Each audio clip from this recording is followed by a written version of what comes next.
इसी प्रकार आज हम देखते हैं माइका के हमारे जो इस माइका में मेंबर रह रहे हैं, क्या नाम है आपका, इनके एक्सपीरियंस को शेयर करते हैं। मेरा नाम निक्की है और मेरी शादी को 8 साल हो चुके हैं और मेरे हस्बैंड काम करते हैं लेकिन वो नशा ज़्यादा करते हैं जिस कारण मुझे मतलब बहुत परेशानी होती है। और मेरी सास ससुर के पास इनकम का सोर्स है लेकिन वो बहुत दबाव में रहना पड़ता है मुझे उनके पास, जिस कारण मुझे मेरे घर पे भी मुझे रहना पड़ा है। शादी को आपको अपने पियर रहना पड़ा, अपने माँ बाप के पास। हाँ, मुझे मेरे माँ बाप के पास रहना पड़ा और वहाँ भी मेरे ससुराल के लोग वहाँ भी मुझे नहीं रहने देते हैं, वहाँ भी मतलब परेशान करते हैं। मेरी मम्मी पापा को जाके भाई बहन सब परेशान होते हैं, वहाँ भाई बहन पढ़ने वाले हैं। जिस बेइज्जती के कारण मैंने सुसाइड करने की भी कोशिश करी अपने 2 बच्चों के साथ। ये आपके दोनों बच्चे हैं? हाँ जी। क्या नाम है बेटे आपका? हिमानी। आपका क्या नाम है? जी।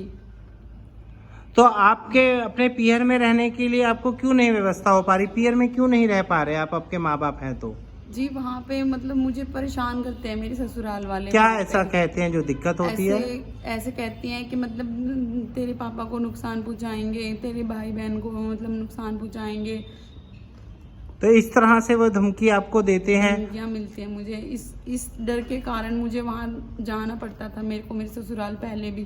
पर अब मैंने ठान ली थी कि मतलब अब मुझे नहीं जाना है वहाँ। कब तक फिर मैंने मरने की भी कोशिश करी पर मैं 2 बच्चों के साथ मर नहीं सकती थी क्योंकि मेरे साथ 2 जिंदगियां और जुड़ चुकी हैं। यहाँ पे सबसे बड़ी बात है, यहाँ पे सेफ्टी है महिलाओं की और हमारे अविनाश भैया मतलब सारी चीज़ें हमें मिलती हैं, समय पे मिल रही हैं। बच्चे यहाँ पे पढ़ पा रहे हैं, मेरे दोनों बच्चे अच्छे स्कूल में पढ़ पा रहे हैं। मुझे बहुत सुकून मिल रहा है यहाँ पर। डर जो था मेरे अंदर इज्जत और बेइज्जती का, वो थोड़ा मतलब अब मुझे यहाँ आके थोड़ा सांस लेने का मौका मिला है। बहुत अच्छा। तो आपके इधर जो बार बार ये धमकी देते थे तो आपके पति क्या कमाते नहीं है, क्या दिक्कत थी पति के साथ? पति कमाते हैं लेकिन वो नशा ज्यादा करते हैं। नशा ज्यादा करते हैं? हाँ जी। तो अब आपको यहाँ कुछ चार्ज देना पड़ता है, कैसे है?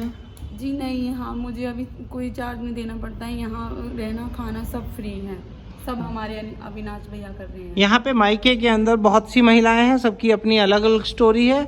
इसी प्रकार यहाँ पे जैसे कि फ्री ऑफ कॉस्ट रहने की व्यवस्था है, सुविधा है, सुरक्षा है और बच्चों के लिए रहने खेलने के लिए पूरी एक बहुत अच्छी तरह से एनजीओ ने बिल्डिंग का निर्माण किया हुआ है।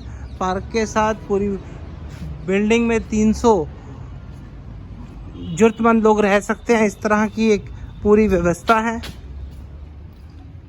यहाँ पे सबसे बड़ी जो बात है, जब तक महिला को जरूरत हो, वो जब तक रहना चाहती है तब तक उसको यहाँ रहने की सुविधा दी जाती है। कोई समय सीमा नहीं है। सोने का पिंजरा किसी चिड़िया को पसंद नहीं होता। यहाँ चाहे कितनी भी सुविधाएं हों, कितना भी अच्छा खाना पीना हो, पढ़ने की सुविधा हो, पर हमारे हिंदुस्तान की कोई भी बहन बेटी यहाँ तब तक ही रहती है जब तक उसका रहने का साधन नहीं बनता, उसके परिवार वाले उसे नहीं ले जाते।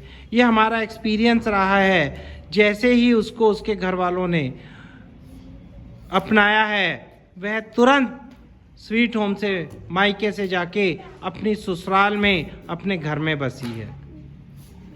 जैसे कि मायका नजफगढ़ में हम, और इधर अनेकों बहनों की स्टोरी अभी तक आपने सुनी है। उनमें आज इनके बीच एक दादी हैं जो कि हम उनसे पूछेंगे उनका एक्सपीरियंस क्या रहा, वह यहाँ कब से रह रही हैं। आप अपने बारे में बताइए, क्या आपका नाम है? मेरा नाम कमला है।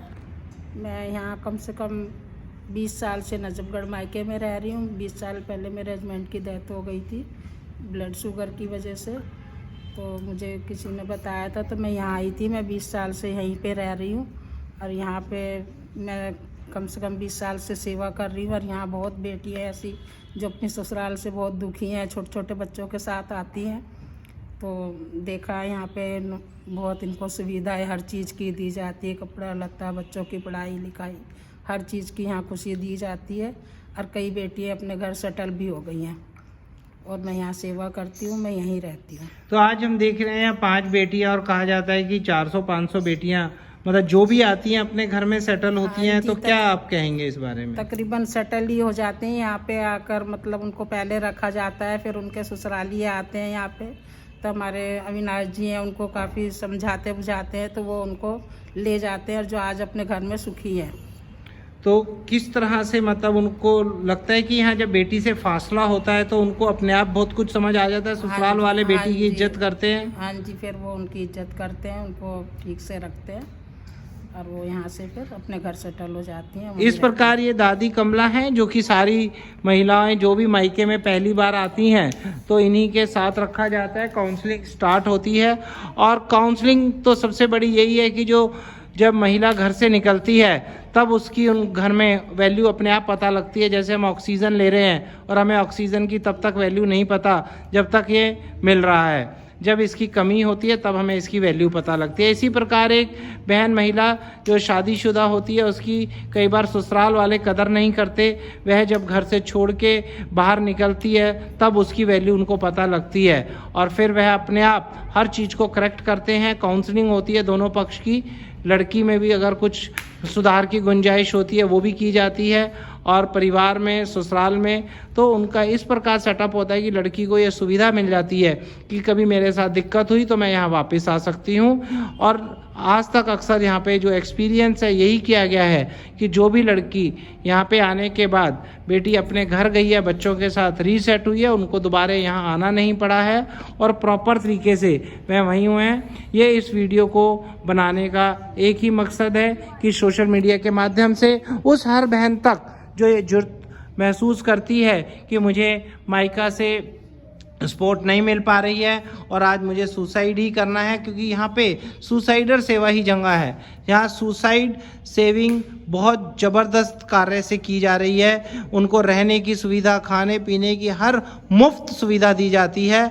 उनकी पहचान आधार कार्ड से होती है या जो भी महिला जिस भी तकलीफ़ में आती है हर तकलीफ़ को एनजीओ द्वारा ही सॉल्व किया जाता है। सबको काउंसलिंग के साथ साथ पैरों पे भी खड़ा किया जाता है। सिलाई, कढ़ाई, बुनाई, कंप्यूटर, पार्लर, जिसकी जैसी ज़रूरत होती है वैसे कोर्स सिखाए जाते हैं।